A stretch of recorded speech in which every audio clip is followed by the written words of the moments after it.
네, 매일 아침 꼭 챙겨야 할 뉴스 딱 3개만 깊게 들여다보는 뉴스 세계 시간입니다. 화요일에는 시사인의 김동인 기자와 함께합니다. 어서 오세요. 네, 안녕하세요. 시사인의 김동인입니다. 네, 지난주에는 건너뛰셨고요. 네. 자, 첫 번째 뉴스 가볼까요? 네.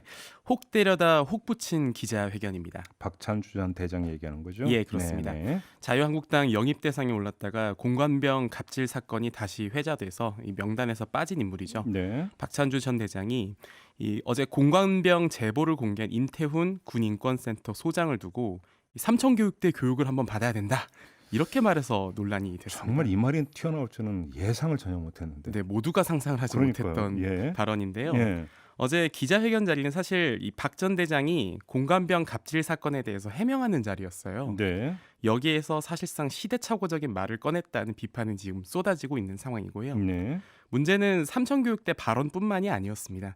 기자회견의 핵심 내용이 이 공관병 갑질 문제를 해명하는 건데 이 해명도 사실상 변명이 되고만 자리였던 거죠. 네. 갑질 논란을 겪은 것은 2년 전인데요. 이 사건에 대해서 이 부모가 자식을 나무라는 수준 이상도 이하도 아니었다라고 말을 했고요. 또 부려먹은 게 아니라 편제표에 나오는 대로 임무를 수행하는 것이다 이렇게 주장을 했는데요. 네. 이 자리에서 이제 아들이 공관에서 바베큐 파티하는 것도 일반적이냐라는 질문에 대해서는 뭐 사회통념상 그 정도 인정해줘야 된다 이런 답변도 나왔고 네. 또 자신이 2030 세대들로부터 많은 응원을 받고 있다 이런 주장을 하기도 했습니다. 네. 그게 누군지 참 궁금하긴 한데 네. 그렇죠? 2030 누군지 궁금한데 아무튼 근데 지금 이제 핵심은 그 문제의 발단은 공관병 갑질 이 문제 아니었습니까? 예, 그렇습니다. 이 공소장 내용 일부 그 보도가 됐죠. 네, 그렇습니다. 정확하게는 그 박 전 대장의 부인이죠. 그렇죠. 이 전모 씨의 공소장 내용이 어제 공개가 됐는데요. 예. 한 공관병에게 이 썩은 토마토는 너나 먹어라 이러면서 집어 던졌고요. 예. 음식이 마음에 들지 않는다면서 물을 얼굴에 뿌리기도 했습니다. 네. 또 다른 공관병에게는 이 아들에게 부침개를 챙겨주지 않았다면서 이 부침개가 든 봉지를 얼굴에 던지기도 했고 호출벨을 눌렀는데 늦게 가자 한 번만 더 늦으면 영창이다 이렇게 협박을 하기도 했습니다. 여기서 말한 호출벨이 손목에 차는 그 호출벨을 의미해요. 네, 그렇다면서요. 예. 네. 또 마지막으로 발코니 화초가 또 냉해를 입었다면서 이 발코니에다가 공감명을 감금하기도 했습니다. 그래서 폭행 및 감금죄로 기소가 된 거죠. 네, 그렇습니다. 부인이? 지난 4월에 이제 검찰이 박 전 대장의 갑질 의혹에 관련해서는 무혐의 처분을 했는데 네. 이 부인 전 씨에 대해서는 기소를 했고요. 현재 네. 1심 재판이 진행 중입니다. 알겠습니다. 지금 뭐 정치권 반응 특히 황교안 대표 반응이 궁금합니다. 네, 사실 영입을 주도했던 인물이라 이 그러게요. 황교안 대표의 반응에 어제 촉각이 좀 곤두세워졌는데요. 예.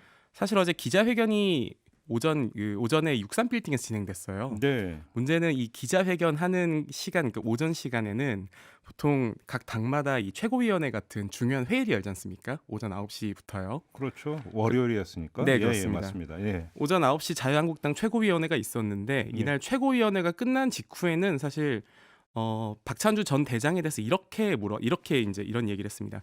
좋은 인재들을 더 폭넓게 모시기 위한 노력을 계속하겠다. 황교안 대표가 네, 그렇습니다. 예, 예. 이 과정에서 혹시 뭐 국민들이 걱정하시는 부분은 없는지 면밀히 살피겠다 이렇게 예. 원론적인 답변을 냈는데 예. 이게 사실 즉답을 피한 거예요. 예. 그래서 어느 정도 가능성을 열어둔 것 아니었냐 이런 말이 나왔는데 네.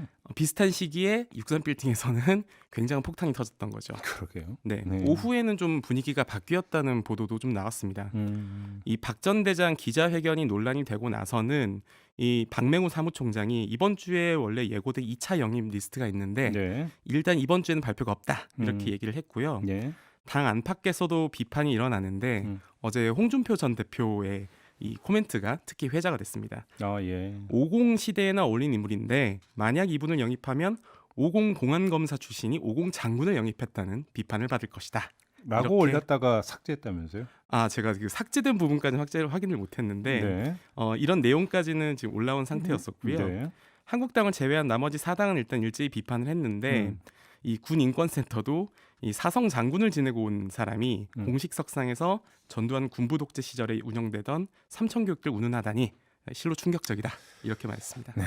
기자회견 내용 잠깐 전해주셨는데 MBC 미로 윤범상님이 무엇을 생각하든 상상 그 이상이라고 아주 짧고 굵게 문자로 보내주셨네요. 자, 두 번째 뉴스로 가보죠. 네. 지방자치단체와 공공기관이 언론사에 돈을 주고 상장을 받았다 이런 소식입니다. 이거 옛날 얘기 아니었나요? 여전히 이루어지고 있었고 그것에 그래요? 대한 실태 조사를 어제 경제정의 실천 시민연합이 발표를 경실련? 했는데요. 예. 네, 경실련이 발표를 했습니다. 어떤 실태였는데요? 한마디로 지자체장이나 네. 이 공공기관장이 홍보비를 언론에게 주고요.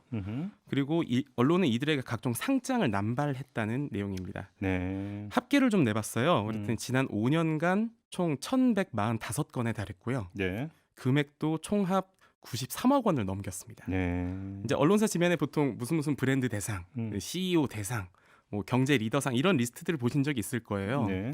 그런데 이런 상을 사실상 지자체장이나 공공기관장이 홍보비 명목으로 지방자치단체에 예산을 집행한 겁니다. 세금을 주고 상을 산 거죠. 이런 걸 두고 담합이라고 하는 거죠. 네, 그렇습니다. 사실 이 뉴스가 네. 지면에는 오늘 좀 많이 안 나왔더라고요. 네, 네. 왜냐하면 이제 관계된 언론사들이 워낙에 많았던 건데요. 그렇군요. 예. 네. 참 고전적인 수법이 여전히 진행이 되고 있군요. 네. 네. 세 번째 소식으로 가보죠. 네.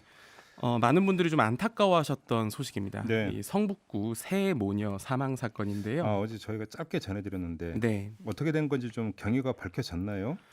이 추가적인 경위는 지금 경찰에선 발표를 하진 않고 있습니다. 네. 아직 수사 중이고 네. 지금 시신은 국가수에서 부검을 진행하고 있는 상황이고요. 네.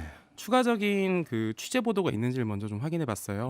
한겨레 신문과 동아일보에서 추가 보도가 있었고 네. 이 두 가지 소식을 조금 종합해서 전해드릴까 합니다. 예, 예. 이 서울 성북구 한 다세대 주택에서 숨진 채 발견된 네 모녀였죠. 네. 이 후속 취재가 뒤따랐는데 음. 올해 7월부터 3개월 동안 건강보험료 약 86만 원을 밀렸다고 한겨레가 보도를 했습니다. 아, 그래요? 예, 도시가스 검침원에게 이 요금 감면할 수 있는 방법이 있냐 이런 문의도 했다고 해요. 어허. 기초생활수급 대상이 될 만한 빈곤층은 아니었으나 예. 이제 급작스러운 경제 위기에 빠진 것으로 추정이 되는데요. 네. 사실 많은 분들이 70대 어머니와 40대 딸 3명 네. 이러면 어떻게든 살 수 있지 않았겠느냐 이런 그러게요. 추측도 많이 하시는데 예. 이 월 건보료가 최저 수준 즉 13,100원보다 낮았다고 합니다. 그래요? 그래서 예. 이 모녀의 소득 재산이 거의 없었던 거 추정이 되는데 예. 또 여기에 이 동아일보 보도를 조금 같이 살펴보니까요. 신용카드 대금도 밀려 있었고 네. 또 은행 대출금 등도 수천만 원에 달한 것으로 알려져 있습니다. 송파 세모녀 사건 기억하시죠? 네, 2014년 2월에 있었죠. 그런데 또 거의 비슷한 상황이 또 연출이 됐다 이런 이야기가 되는 것 같은데 네, 우리 사회는 참 사각지대가 많은 것 같다. 네, 아직도 참 많다 이런 얘기를 안 드릴 수가 없어요. 네. 그런데 이제 사각지대가 있으면 사회보장 정보 시스템이라는 데 예. 보통 감지가 됩니다. 음. 그래서 자동으로 이 정보가 가게 되는데 예. 사실 사회보장 정보 시스템은 이 건보료가 6개월 이상 체납될 경우에만 정보를 수집하게 돼 있어요. 아하.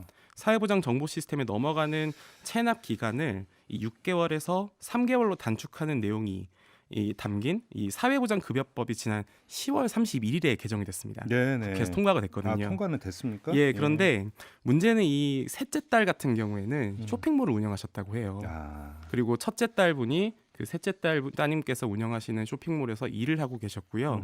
그래서 셋째 딸 같은 경우는 사업주로 등록돼 있기 때문에 설령 이 법이 바뀌었다 하더라도 사실상 사회보장 정보 시스템에는 걸리지 않았을 가능성이 높았다. 이런 분석이 뒤에 있더라고요. 알겠습니다. 자, 여기까지 진행을 해야 될 것 같습니다. 네. 고맙습니다. 네, 고맙습니다. 네, 시사인의 김동인 기자였습니다.